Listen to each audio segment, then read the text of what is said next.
Muy buenas, bienvenidos aquí a Ficción Granada y tenemos al señor Jorge Fornés. ¿Qué tal? ¿Qué tal? ¿Cómo estás? ¿Qué te está pareciendo? Muy bien, muy grande. No esperaba esta masificación de gente. Sí, es una pasada. Era un evento que ya había escuchado hablar de él, pero tampoco te haces una idea hasta que no vienes. Además, lo tenéis muy bien montado. Bueno. Sí, la verdad es que sí. A mí me hace mucha ilusión tenerte aquí en el canal. Muchas gracias. Porque es que eres un grande del cómic. O sea, Gracias. Llevas tu tiempo y has estado en prácticamente todo. Yo no sé. Sí, la verdad es que en los 10 o 12 años que llevo en este negocio me ha dado tiempo a tocar prácticamente independiente, Marvel, DC, cosas para pelis, o sea, series, casi todo. Claro, yo es que viendo un poquito, es verdad que la chuleta clara en mi caso es Wacom. Dice, bueno, ¿cuántos cómics? Tenía como 42 cómics tuyos. Sí, entre grapas, tomos y demás, pero bueno, pues soy bastante prolífico, soy un poco workaholic, ¿no? Como llaman los americanos. Sí. Es el problema de hacer algo que te gusta, que nunca ves la hora de parar, que planteas la vida un poco al revés, o sea, no trabajar para vivir, sino los espacios que no estás trabajando los empleas para vivir. Mira, al final no puedes hacer nada. No puedes hacer nada porque te llegan proyectos chulos y te entusiasma mucho todo, y entonces hace que quieras, que te falte tiempo para seguir trabajando. Pero sí, pues soy bastante prolífico. Claro, yo te quería preguntar, ¿qué te falta, o sea, por hacer? ¿O qué te molaría hacer? Hay un montón porque, claro, has estado en Marvel, DC, lo que tú has dicho, independiente. Sí. De hecho, hay muchos personajes con los que tienes link y que te gustaría hacer. Me gustaría volver a Daredevil con más tiempo, me gustaría volver a Doctor Extraño, me gustaría seguir con Batman, hacer algo más cerrado. Pero al final se convierte un poco en los proyectos que te llegan y en las decisiones que decidas tomar, porque ya no es solamente la vena del fan interior que tienes de trabajar con esos personajes, sino que ya te estás labrando una carrera en Estados Unidos o a nivel mundial que el público o los lectores ya esperan un paso más allá cada cosa que hagas. Entonces, a veces tienes que decir que no a cosas que realmente te entusiasmaría hacer, pero que no te cuadran pues, por lo que sea, pues por tema de horas, por tema de dinero, por tema de extensión, de trabajo. Entonces, tienes un poco la lucha esta de ver desde los dos puntos de vista, desde el punto de vista de profesional y el punto de vista de fan, encontrar un término medio a ver cuál es tu siguiente proyecto, tu siguiente paso, porque guionizar cómics no es lo mismo que dibujarlo. O sea, los guionistas pueden dedicarse a hacer 3 o 4 guiones al mes, pero dibujar un cómic lleva mucho tiempo. Una serie como Rorschach o Danger Street te ocupa prácticamente 2 años y pico de tu vida.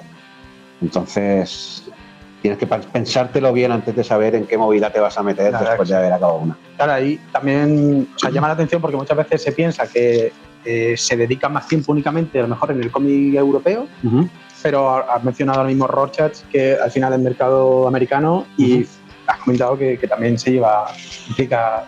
Sí, yo personalmente he trabajado en colecciones mensuales, he trabajado en Spider-Man, he trabajado en Doctor Extraño mismo, cosas así. Y sí que el ritmo mensual es bastante febril. Entonces, si te miras un poco el patrón de los dibujantes a la que adquieres un poco de estatus, lo único que intentas conseguir sobre todo es tiempo para trabajar y crear unos proyectos más personalizados. Entonces, de un tiempo a esta parte, a mí lo que me entusiasma más es poder hacer obras cerradas. Algo que te ocupe 2 años y pico, pero que lleve tu sello, que sea más cerca de un cómic de autor que de un cómic que va a estar en las anteriores un mes y al mes siguiente va a estar otro número que a lo mejor lo hace otra persona. Sí.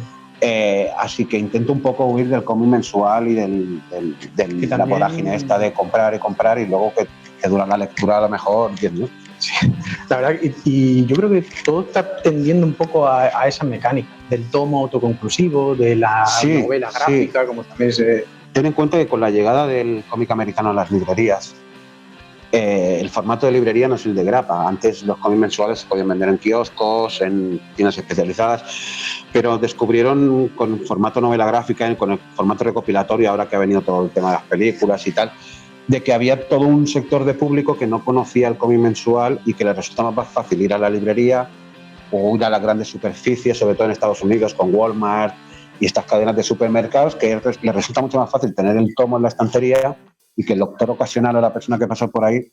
Entonces, el cómic mensual ha pasado un poco a plantearse en arcos que luego van a ser recopilados. Y eso te da un margen de 5 o 6 números para explicar tu historia, luego recopilar un tomo tapa blanda, tapa dura, que va a ir a las librerías, que se va a vender por internet, que es mucho más fácil que perseguir la grapa mensual. A ti cuando te llega la historia, te llega completa. O sea, tú a lo mejor dices, bueno, voy a empezar por el final, voy a empezar por el medio. No es lo habitual. O sea, el cómic americano normalmente, muchas veces los guionistas también se retrasan, como te puede pasar a ti, y normalmente es como un ritmo febril. O sea, te llega el guión, empiezas a trabajar los layouts, empiezas a dibujarlo en tintas, vas al colorista. Pero las obras que tengo con Tom King, él lo ha escrito, a partir de Rosa, que empezó a escribir de otra manera. O sea, lo escribe novelizadamente. A mí ya me envía el guión de los 12 números, con lo que yo ya tengo una idea completa de la historia y puedo plantearme con qué estilo la voy a explicar, qué juegos narrativos podemos hacer para darle más valor a la obra, qué sensaciones quieres que se transmitan al lector. Y sobre todo sabes cómo empieza la historia, cuál es el nudo y cuál es el final. Lo que te permite hacer juegos narrativos, como hicimos en Rosas, de espejos, de ir metiendo pistas para el lector para que los números más adelante fueran atando cabos. Es algo que más cercano a la obra de autor que no al cómic mensual, que es dibújalo rápido, 15 páginas de hostias, como el que dices, y 5 de hablar y el número siguiente ya veremos. O sea que es una forma mucho más cómoda de trabajar. Y tú te sientes mucho más realizado, porque la obra que entregas al mercado y te das a los lectores es una obra que está muy trabajada, que has tenido tu tiempo para tener hasta el más mínimo detalle pensado, que es una obra que sientes mucho más personal que no el cómic mensual. Sí. Pues te quería preguntar si, bueno, después de todos los años de carrera, de profesión, sigues, entiendo yo, porque esto seguirás formándote o no, pero sigues sorprendiendo a ti mismo. Terminas un trabajo y dices, coño, me he superado. O ¿qué me falta? ¿No? Sí, no, porque muchas veces pasa con todos los trabajos, no con todas las cosas. Sí. Dices, oh, pues, esto está porque esto que he trabajado nuevo, lo he hecho, no sé si ya no te queda a ti nada. Dentro del nivel de autoexigencia, sobre todo de los dibujantes de cómics, que estás haciendo una página y mañana ya te va a parecer que es una mierda, sí. Porque es que si no, no irías avanzando, o sea, pero tenemos algo que hace que no te guste todo lo que has hecho anteriormente. Pero sí que hay obras que dices, bueno, pues me ha gustado cómo ha quedado y me siento orgulloso de haberla lanzado al mercado. Obviamente es como todo, haces apuestas que a veces salen bien y a veces salen mal, es parte del proceso de aprender y de intentar mejorar de una obra a otra. Yo, por mi parte, siempre intento aportar un punto nuevo. Siempre intento el giro narrativo, el intentar... Sé que a veces acierto y sé que a veces no acierto, pero es parte del proceso. Pero sí, dentro de ese que tú tienes de que no te gusta nada de lo que has hecho antes porque se ve que es algo que pasa a todo el mundo, para seguir mejorando precisamente, sí que hay obras que realmente tienes un link emocional mayor por el momento en que lo has hecho o porque te retrotraen a obras anteriores que tienen un vínculo emocional contigo. Siempre hay obras que son tus favoritas de las que has hecho. Y dentro de esas obras tuyas, ¿cuáles destacarías y cuáles dirías, bueno, a lo mejor esta si la hago ahora sé que la haría mucho mejor? Sí que hay obras que luego dices, ahora sería incapaz de hacer esto. Una vez que a toro pasado. Pero sí que me siento muy orgulloso de cómo quedó Rorschach, porque es una obra que le puse muchísimo. Además la hicimos durante la pandemia, tiene mucho de eso porque Tom la escribió, Tom King vive justo al lado del Capitolio en Washington. Entonces él estaba escribiendo la obra, que es muy política, no sé si lo leí, pero es un thriller político, muy en la línea de los thrillers políticos de los 70. Y él mandaba fotos y estaba viendo el asalto al Capitolio con los seguidores de Trump, la calle llena de policía, y hay mucho político en la obra. Y además nos pilló la época de la pandemia, que con el impasse que hubo de 4 o 5 meses que no funcionaron las rotativas en Estados Unidos, no podíamos publicar y eso nos permitió invertir más tiempo en la obra. Invertir más tiempo en la obra siempre es mayor calidad. Así que me siento bastante orgulloso de cómo salió eso. Y ahora estamos con Danger Street. Bueno, Danger Street la acabé en octubre, antes de la Comic Con de Nueva York. Y estoy bastante contento, pero es un giro totalmente radical. O sea, Rorschach es una obra para adultos, densa, con multitud de detalles ocultos, con un mensaje muy político.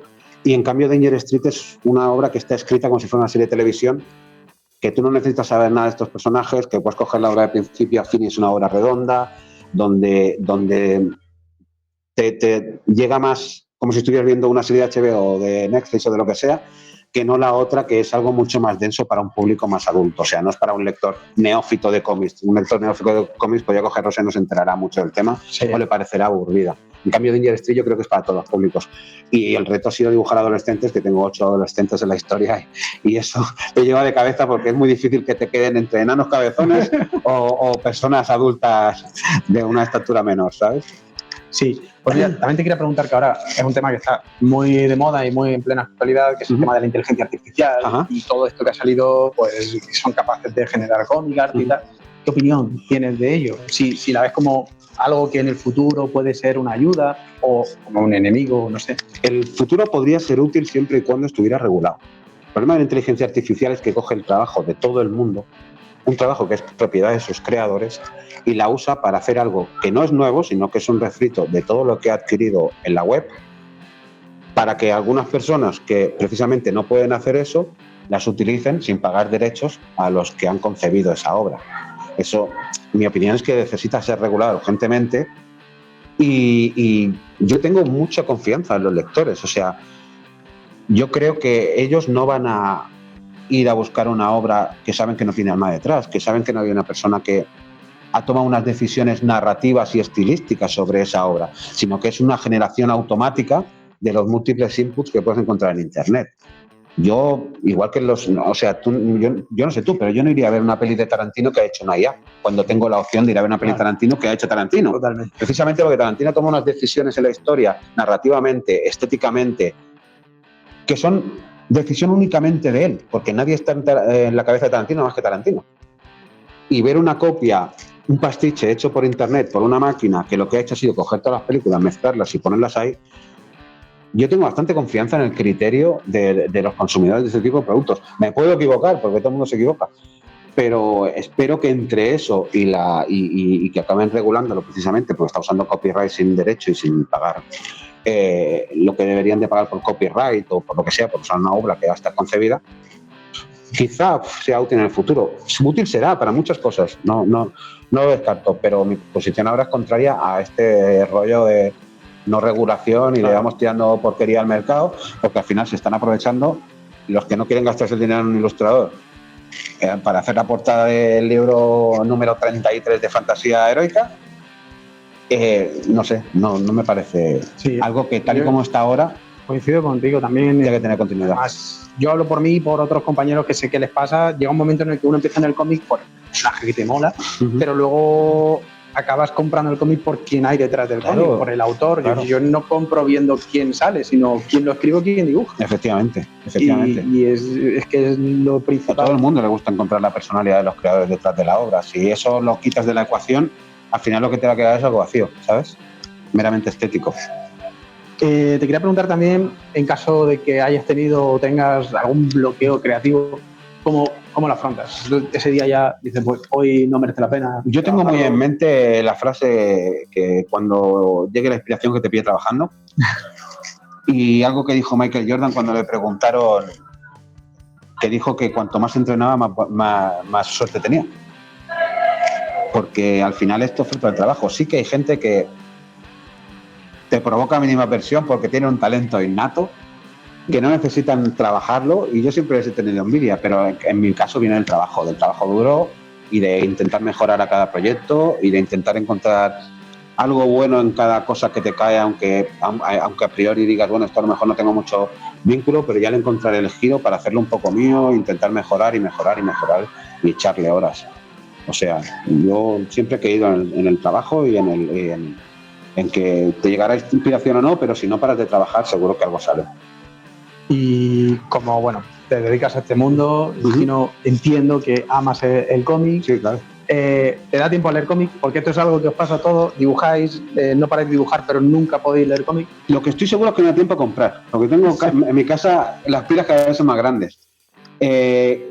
Intento leer todo lo que puedo, pero me roba mucho tiempo. Te confieso que es mucho más divertido hacerlos que leerlos, pero sí, intento seguir a los autores que me gustan, intento leer lo que me cae, voy picando de diferentes géneros porque no leo absolutamente superhéroes, sino que leo cómic español, leo cómic europeo, leo cómic independiente, mis influencias vienen de todos los sitios y por supuesto me encanta que intento leer, pero este trabajo te quita mucho tiempo para todo.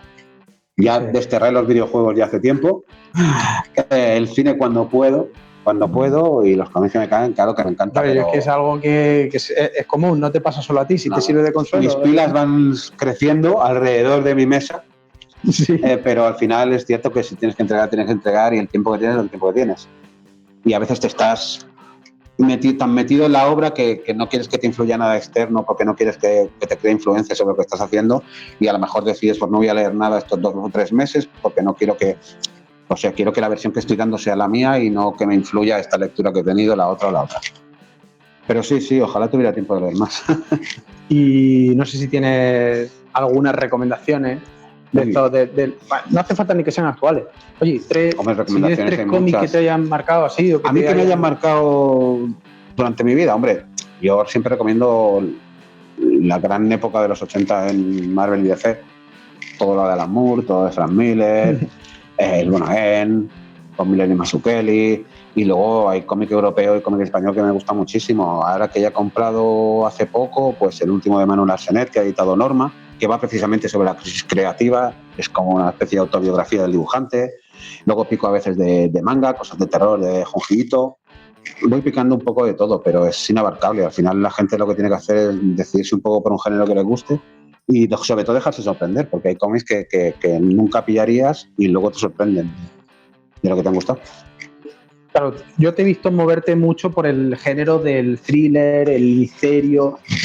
No sé si hay algún género que te haga un poquito más de ilusión tocar que nunca hayas tocado, que hayas tocado muy poquito. A mí me encanta el noir y me encanta el thriller noir y los cómics oscuros y el pie de calle. Eso se va a notar en todos los cómics que yo haga. Pero sí es cierto que a veces te gusta pues darle un giro o probar qué pasaría si probas con otro género. En los superhéroes al final me he convertido casi en el dibujante de superhéroes que no dibuja superhéroes. Sí. Hice un arco de Daredevil que no se pone al traje, un número de Spider-Man que está postrado en una cama, 3 números de Doctor Extraño que no es el del Doctor Extraño. Entonces sí que hay veces que me gusta picar otras cosas y con Danger Stream este rollo fantástico de Darkseid me he sorprendido porque no es algo que yo hubiera escogido habitualmente, pero al final lo he disfrutado mucho. O sea que a veces no sabes, ¿qué te digo? Bueno, pues nada, muchísimas gracias, Jorge, gracias a vosotros por el ratito.